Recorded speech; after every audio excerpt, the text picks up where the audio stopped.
নদিয়ার কালিয়াগঞ্জ বিধানসভা কেন্দ্রের উপনির্বাচনের দিনক্ষণ এখনও ঘোষণা না হলেও নির্বাচন সংক্রান্ত যাবতীয় প্রক্রিয়া সম্পন্ন করতে নদিয়ার জেলা নির্বাচন আধিকারিক এবং জেলা প্রশাসন প্রস্তুতি নিচ্ছে। জেলা প্রশাসন সূত্রে জানা গেছে 12, 13, 19 ও 20 এপ্রিল বুথ লেভেল অফিসারদের নিয়ে বিশেষ ক্যাম্পেইন অনুষ্ঠিত হবে। এই ক্যাম্পেইনে ভোটার তালিকায় নাম নথিভুক্ত করতে পারেনি এমন সাধারণ ভোটারদের জন্য বিশেষ ব্যবস্থা গ্রহণ করা হবে। কালিয়াগঞ্জ বিধানসভার চূড়ান্ত ভোটার তালিকা 5 মে প্রকাশিত হবে। মঙ্গলবার নদিয়া জেলা প্রশাসনিক ভবনে এক সাংবাদিক সম্মেলনে এই তথ্য জানান জেলা শাসক এস অরুণ প্রসাদ। তিনি জানান,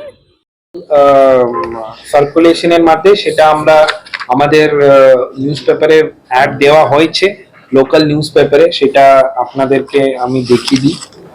যেরকম কমিশনের নির্দেশ আছে সেইভাবে আমরা কিন্তু এই লোকাল পেপারে আমরা অ্যাড দিয়েছি।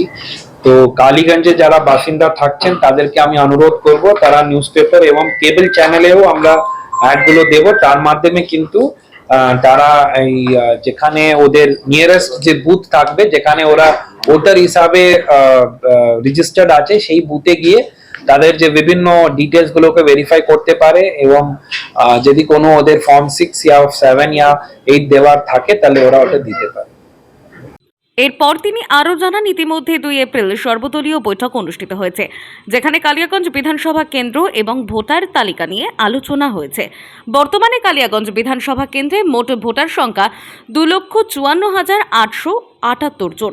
তাদের মধ্যে পুরুষ ভোটার 1,31,603 জন, মহিলা ভোটার 1,23,271 জন এবং অন্যান্য ভোটার 4 জন।